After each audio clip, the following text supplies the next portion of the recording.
Hey all, இன்னைக்கு என்ன topic அப்படின்னா உங்க பர்சனோட ஆசை ரிலேஷன்ஷிப் வைஸ் உங்க மேல எந்த மாதிரியான ஒரு ஆசையோட இருக்காங்க அப்படின்னு சொல்லி பார்க்கலாம். உங்க மேல அவங்களுக்கு எந்த மாதிரியான ஒரு தாட்ஸ் இருக்கு அப்படின்னு பார்க்கலாம். அதுக்கு முன்னாடி நம்ம சேனலை லைக் பண்ணி ஷேர் பண்ணி சப்ஸ்கிரைப் பண்ணி கமெண்ட் பண்ணிக்கோங்க. இது உங்க ஜோதி டெரோட். அதுக்கு முன்னாடி ஒரு சின்ன விஷயம், நம்ம சேனலை சப்ஸ்கிரைப் பண்ணுங்க. ஏன்னா சப்ஸ்கிரைபரே இன்னும் வரல. ஸோ நீங்க சப்ஸ்கிரைப் பண்ணும்போது எனக்கும் கொஞ்சம் மோட்டிவேட்டிங்கா இருக்கும். ஓகே, வீடியோக்குள்ள போலாம்.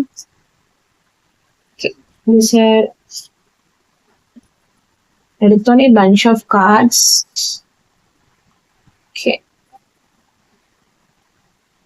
உங்க பர்சன் நிறைய டிசைரோட இருப்பாங்க போலயே. ஓகே,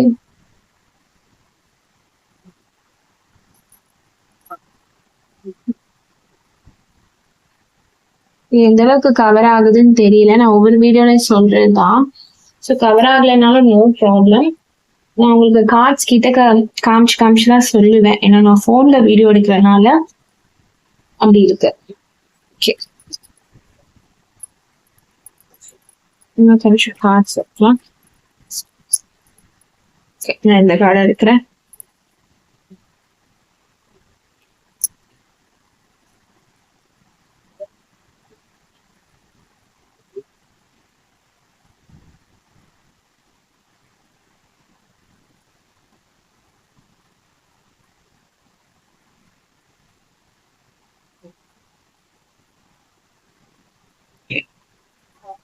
கவர் ஆகுது அப்படின்னு நம்புறேன். ஒன் செக் கைஸ், கொஞ்சம் தள்ளி வச்சு பார்த்து. ஐ திங்க் இப்போ கவர் ஆகும்னு நம்புறேன். ஓகே, சரி. Okay, bottom of the deck card வந்து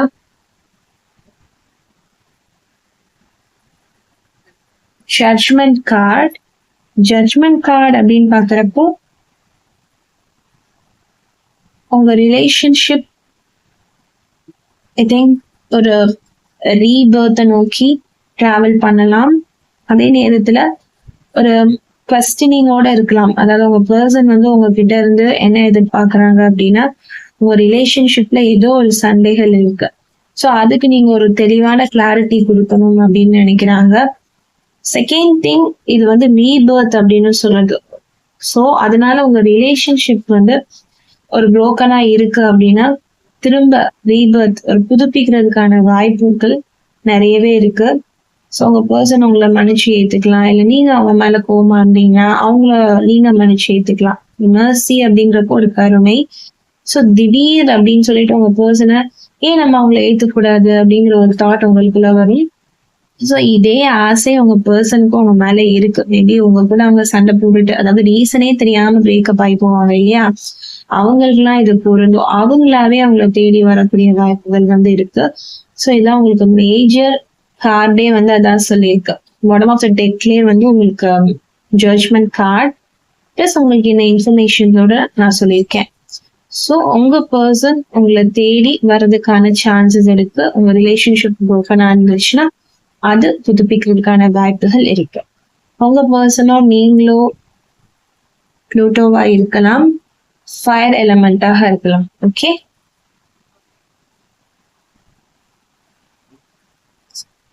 ஃபர்ஸ்ட் கார்டு தெரியுதா உங்களுக்கு? King of cups. King of cups ரிவர்ஸ்ல வந்து இருக்கு. அதான் நான் ஆல்ரெடி சொன்ன மாதிரி இங்க தெரியுது பாருங்க, எமோஷனல் மெனிப்புலேஷன். அதாவது ஒரு பேட் அட்வைஸ், அதாவது அவங்க ஃப்ரெண்ட்ஸோ இல்ல அவங்க ஃபேமிலி, உங்க பர்சனோட ஃப்ரெண்ட்ஸோ ஃபேமிலியோ இல்ல ஒரு தேர்ட் பர்சனோ இல்ல நீங்களோ உங்க சைட்ல இருக்கிற பேரண்ட்ஸோ ஃப்ரெண்ட்ஸோ யாராவது உங்களுக்கு உங்க ரிலேஷன்ஷிப்ல ஒரு பேட் அட்வைஸ் கொடுக்கறதுக்கான சான்சஸ் வந்து இருக்கும். இந்த ரிலேஷன்ஷிப் வந்து உனக்கு வேண்டாம் விட்டு அப்படின்னு சொல்லியிருப்பாங்க.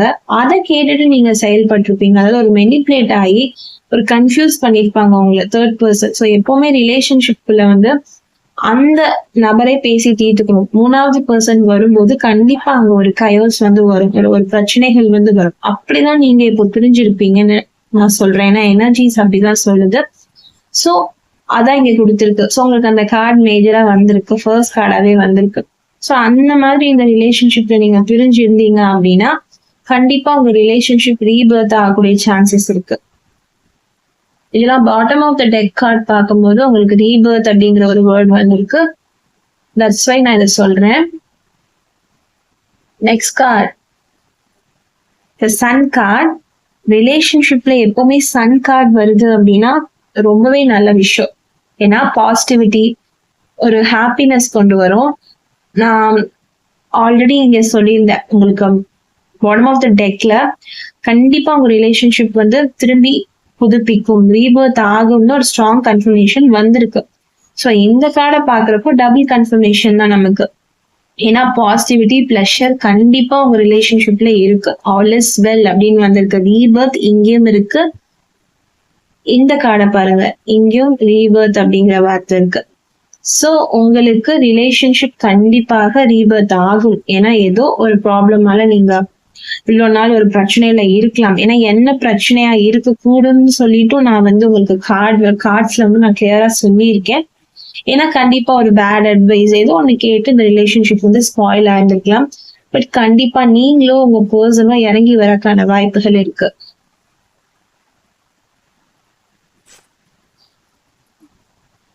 Next card 4 of cup reverse. 4 of cup reverse அப்படின்னு சொல்றப்போ இங்கேயும் அக்செப்டன்ஸ், சூசிங் ஹாப்பினஸ், ரீட்ரீட். அதாவது கண்டிப்பா the share, the confirm, great confirmation is that உங்க பர்சன் கண்டிப்பா இந்த ரிலேஷன்ஷிப்ல வந்து உங்களை விட்டு அவங்களா போயிருக்காங்க, இல்ல அவங்கள விட்டு நீங்களா வந்திருக்கீங்க அப்படின்னா இப்போ உங்க பர்சன் மேல உங்களுக்கு ஒரு தாட்ஸ் அண்ட் ஃபீலிங்ஸ் கண்டிப்பா வரும். உங்க பர்சனுக்கும் உங்க மேல அந்த ஆசைகள் வந்து இருக்கு. உங்ககிட்ட வந்து பேசணும், திருப்பி உங்ககிட்ட வந்து ஒரு ரிலேஷன்ஷிப்பை வந்து ஃபர்ஸ்ட்ல இருந்து ஸ்டார்ட் பண்ணணும், நியூவா ஃப்ரெஷ்ஷா ஒரு ஹாப்பினஸோட ஸ்டார்ட் பண்ணணும் அப்படிங்கிற ஆசை உங்க மேல உங்க பர்சனுக்கோ இல்ல நீங்க உங்க பர்சனுக்கோ ஸ்டார்ட் பண்ணக்கூடிய சான்சஸ் இருக்கு. எனக்கு தெரிஞ்சு இங்க ஹோல் எனர்ஜிஸ் பாக்குறப்போ இப்ப நம்ம பார்த்திருக்க கார்ட்ஸ்ல உங்களுக்கு ஒரு, அதாவது என்ன சொல்றது, ஒரு ஃப்ரெஷ்ஷா இது திரும்ப ஸ்டார்ட் ஆகும். இது லவ் ஸ்டோரி அப்படின்னு சொல்றது வந்து திரும்ப ஸ்டார்ட் ஆகும். உங்களுக்கும் உங்க பர்சனுக்கும் இடையில திரும்ப ஸ்டார்ட் ஆக போகுது. அதுக்கான major confirmation is this card, 4 of cups.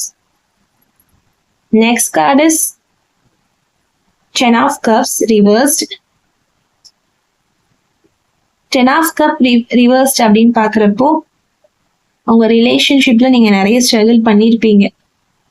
Broken, அதாவது உங்க ஃபேமிலியும் இதுக்கு ஒத்துக்காம நான் ஆல்ரெடி சொன்ன மாதிரி ஒரு பேட் அட்வைஸ் கொடுத்துருப்பாங்க. ஸோ நீங்களுமே நிறைய ஒரு என்ன சொல்றது, நிறைய ஒரு கடினமான பாதையை கடந்து வந்திருப்பீங்க. அதாவது ஒரு கஷ்டம் மட்டும் இந்த ரிலேஷன்ஷிப்ல பார்த்திருப்பீங்க, நிறைய ஸ்ட்ரகிள் பண்ணிருப்பீங்க. மெயினா ரிலேஷன்ஷிப் ஸ்ட்ரகிளிங்னு வந்துருக்கு பாருங்க. அதே தாண்டி புரோக்கன் ஃபேமிலி, ஷட்டர்டு ட்ரீம்ஸ், அதாவது நிறைய ஒன்னா இருக்கணும்னு கனவு கண்டு அந்த கனவு வந்து கலைஞ்சு போன மாதிரி உங்களுக்கு ஒரு ஃபீல் இருந்திருக்கும். இந்த 10 ஆஃப் கப்ஸ் ரிவர்ஸ்ல அதான் உங்களுக்கு சொல்லியிருக்கு. பட் நோ வரிஸ், உங்களுக்கு major confirmation is your relationship is going to start again, திரும்ப ஸ்டார்ட் ஆக போகுது. ஸோ அதுக்கான கன்ஃபர்மேஷன் உங்களுக்கு ஆல்ரெடி வந்தாச்சு. இது வந்து உங்க ரிலேஷன்ஷிப்ல என்னென்ன நடக்குது அப்படின்னு சொல்லிதான் நம்ம இந்த கார்ட்ஸ்ல பாக்குறோம். அதாவது இதெல்லாம் நடந்திருக்கலாம், மேபி ஒரு பேட் அட்வைஸ் நீங்க கேட்டுக்கலாம், அதனால உங்க ரிலேஷன்ஷிப் உடஞ்சு போயிருந்திருக்கலாம். அதே மாதிரி அந்த பேட் அட்வைஸ்னால உங்க ரிலேஷன்ஷிப் எப்படியெல்லாம் ஆயிருக்கு அப்படிங்கிறது இங்க கிளியரா இருக்கு. ஸோ இதுதான் இந்த 10 ஆஃப் கப்ஸ்ல இருந்து உங்களுக்கு கிடைச்சிருக்க மெசேஜஸ்.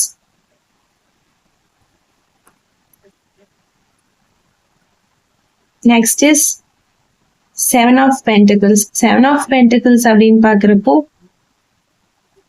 என்ன சொல்றது, இந்த ரிலேஷன்ஷிப்ல வந்து ஒரு என்ன சொல்றது, ஒரு லாங் டேர்ம் எதிர்பார்ப்பு உங்களுக்கு இருந்திருக்கும். எப்படா வந்து இந்த பர்சன் நம்ம கிட்ட திரும்ப வந்து பேசுவாங்க, பழகுவாங்க அப்படின்னு சொல்லிட்டு உங்களுக்கு ஒரு எதிர்பார்ப்பு இருந்திருக்கும். ஏன்னா அவங்களா உங்க கூட சண்டை போட்டுட்டு போயிருந்திருப்பாங்க, கேட்கக்கூடாத உங்க பேச்சு கேட்டுட்டு, தேர்ட் பர்சனோ இல்ல ஃபேமிலி பேச்சு கேட்டுட்டு. ஆனா நீங்க இந்த ரிலேஷன்ஷிப் மேல உங்க ஃபுல் ஹார்ட்டை போட்டிருப்பீங்க. அதாவது ஒரு சோல்மேட் கனெக்ஷன் மாதிரி தான் இருக்கு. சோ அப்படி இருக்கிற பட்சத்துல இந்த ரிலேஷன்ஷிப் உங்களை விட்டு போகும்போது உங்களுக்கு ஒரு பெரிய கஷ்டம் வந்து இருந்திருக்கும். நிறைய உங்க சோலே இதுல போட்டுட்டு அந்த ரிலேஷன்ஷிப் வந்து ஒரு நிலைத்தன்மையா இல்லாம போகும்போது கண்டிப்பாக கஷ்டமா இருக்கும். இங்க தெரியுது, ஒரு மேன் எதிர்பார்த்துட்டே இருக்காரு தெரியுமா, அவருடைய ஒர்க்கை பண்ணிட்டு ரிசல்ட்காக எதிர்பார்க்கிறாரு. சோ இப்படிதான் இப்போ உங்க ஸ்டேட் இருந்திருக்கும். உங்க பர்சனுக்கும் இதே ஸ்டேட் தான் இருக்கு. எப்படா நீங்க வந்து பேசுவீங்க அப்படின்னு சொல்லிட்டு அந்த ஒரு ஆசையோட தான் உங்க பர்சன் வந்து இருக்காங்க. உங்க பர்சனுக்கும் உங்க கூட சேரணும் வைக்கணுங்கிற ஆசை நிறையவே இருக்கு, டிசைர்ஸ் இருக்கு. மாதிரி ஃபைவ் ஆஃப் வான்ஸ் அப்படின்னு சொல்லிட்டு ரிவர்ஸ்ட். அதான் அதாவது அவாய்டிங் கான்ஃபிளிக்ட், ரெஸ்பெக்டிங் டிஃபரன்ஸ். அதாவது உங்க பர்சன் உங்க கூட என்னதான் ஒரு கான்ஃபிளிக்டோ இல்ல என்னதான் ஒரு சண்டை ஒரு பாஸ்ட்ல இருந்திருந்தாலும் இப்போ உங்க பர்சன் உங்ககிட்ட நான் வருவாங்கன்னு சொன்னேன் இல்லையா. சோ அவங்க எப்படி வருவாங்கன்னா, ஓகே இதெல்லாம் போதும், நம்ம சண்டை போட்டோம், இனிமே நம்ம கண்டிப்பா இத வந்து பண்ணக்கூடாது, நம்ம இனிமே என்ன சொல்றது ஃப்ரெஷ்ஷா ஸ்டார்ட் பண்ணலாம், ரீபிகின் பண்ணலாம் அப்படின்னு சொல்லி அவங்களே உங்ககிட்ட வந்து கேட்பாங்க. ஏன்னா கண்டிப்பா நீங்க டிஃபரன்ஸ் ஆஃப் ஒப்பீனியன் இருந்தா கூட உங்க பர்சன் வந்து இந்த வாட்டி உங்ககிட்ட ரொம்ப தாழ்வா அட்ஜஸ்ட் பண்ணி, சரி ஓகே நீயும் பண்ணதும் தப்புதான் நான் பண்ணதும் தப்புதான் அப்படின்னு சொல்லி இறங்கி வரக்கான வாய்ப்புகள் இருக்கு. ஏன்னா அக்ரீங் டு டிஸ்அக்ரி அப்படின்னா பிரச்சனையே இருந்தாலும் அட்ஜஸ்ட் பண்ணி போறது. ஓகே நான் வந்து அட்ஜஸ்ட் பண்றேன், ஓகே ஒன்னும் பிரச்சனை இல்லை, நான் இறங்கி வரேன் அப்படின்னு சொல்லி இந்த தடவை உங்க பர்சன் உங்களுக்காக இறங்கி வருவாங்க. அந்த ஒரு ஆசையும் உங்க பர்சனுக்கு இருக்கு. அவங்களாவே இறங்கி வரலாம், பேசலாம் அப்படிங்கிற ஒரு மோட்டிவோட தான் உங்க பர்சன் இருக்காங்க. நெக்ஸ்ட் கார்டு, இந்த magician card. Okay, magician card அப்படின்னு சொல்றப்போ என்ன சொல்றது, ஆக்ஷன் கிரியேஷன். அதான் சொல்றேன்ல, நீங்களும் உங்க பர்சனும் எப்படா இவங்க நம்ம கிட்ட வருவாங்க, இந்த ரிலேஷன்ஷிப் எப்படா கை கொடுங்கிறதுக்காக மேனிஃபெஸ்டேஷன் பண்ணிக்கக்கூடிய சான்சஸ் நிறைய இருக்கு. மேனிஃபெஸ்டேஷன் வந்திருக்கு. உங்க பர்சன் உங்ககிட்ட வருவாங்கங்கிற நம்பிக்கையும் உங்ககிட்ட இருந்திருக்கும், கிளாரிட்டியும் இருக்கும், வில் பவர் எல்லாமே இந்த ரிலேஷன்ஷிப்ல வந்து நீங்க வச்சிருப்பீங்க. இவங்க எப்படியாவது நம்மளை தேடி வருவாங்க. அதான் நான் ஆல்ரெடி சொல்லிட்டேனே சோல்மேட் கனெக்ஷன் சொல்லிட்டு. சோ இவங்க எப்படியாவது நம்மளை தேடி வருவாங்க அப்படிங்கிற ஒரு தாட் உங்களுக்கு நிறையவே இருந்திருக்கும். சோ நீங்களோ உங்க பர்சனும் அடுத்த ஆக்ஷன் கண்டிப்பா எடுக்கணும் அப்படிங்கிற ஆசை உங்க பர்சனுக்கு நிறையவே இருக்கு. நீங்க உங்க பர்சன் கூட சண்டை போட்டிருந்தாலும் இனிமே உங்க கூட வந்து பேசணும், இறங்கி வரணும், நீங்களும் ஆக்ஷன் எடுப்பீங்க. சோ அதான் இந்த மெஜிஷியன் கார்டு சொல்லுது. Next card is the high priestess card. The high priestess card ரிவர்ஸ்ல வந்துருக்கு. ஹை பிரிஸ்டஸ் கார்டு ரிவர்ஸ் அப்படின்னு சொல்றப்போ உங்க பர்சனுக்கும் உங்களுக்கும் இடையில நிறைய டிஸ்கனெக்ஷன் இருக்கும். அதாவது no communication, no contact situation இருந்திருக்கும், சண்டை போட்டுட்டு போயிருப்பீங்க. சோ அப்போ பேசாத அந்த ஹிடன் விஷயங்கள், சீக்ரெட்ஸ் எல்லாமே இப்போ உங்க பர்சன் உங்ககிட்ட கூப்பிட்டு ஷேர் பண்றதுக்கான வாய்ப்புகள் இருக்கு. உங்களை ஃபர்ஸ்ட் எல்லாம் இக்னோர் பண்ணிருப்பாங்க, இல்ல உங்களுக்கும் உங்க பர்சனுக்கும் சரியா புரிதல் இருந்திருக்காது. ஆனா இப்போ உங்ககிட்ட எப்படி வராங்க அப்படின்னா, வா நம்ம பேசலாம், நான் உங்ககிட்ட ஒரு விஷயம் சொல்லணும், நான் உங்ககிட்ட இதை மறைச்சிட்டேன் அதை மறைச்சிட்டேன்னு ஒரு ஓப்பன் டாக். அதாவது உங்க பர்சனும் நீங்களும் மனசு விட்டு பேசி திரும்ப அந்த ரிலேஷன்ஷிப் வந்து உடஞ்சு போன, அதாவது புரோக்கன்ல இருந்து பேட்ச் அப் ஸ்டேட்டுக்கு வந்து வருது. உங்க பர்சனுக்கும் உங்களுக்கும் இதுதான் இப்போதைக்கு ஆசையாக இருக்கிறது. இந்த கார்ட்ஸ் பார்க்கும்போது, இந்த எனர்ஜிஸ் பார்க்கும்போது எனக்கு அப்படிதான் தெரியுது. ஓகே, நீங்க இன்னைக்கான மெசேஜஸ் எல்லாமே பார்த்திருப்பீங்க. உங்க பர்சன் உங்களுக்கான என்ன டிசைன்ஸ் வச்சிருக்காங்க உங்களை பத்தி இந்த ரிலேஷன்ஷிப்ல நீங்க பார்த்திருப்பீங்க. Okay, bye. Always manifest for a wonderful life ahead. Stay positive, be positive. யூனிவர்ஸோட மேஜிக்கா நம்புங்க, கண்டிப்பாக நல்லதே நடக்கும். Thank you for watching my video.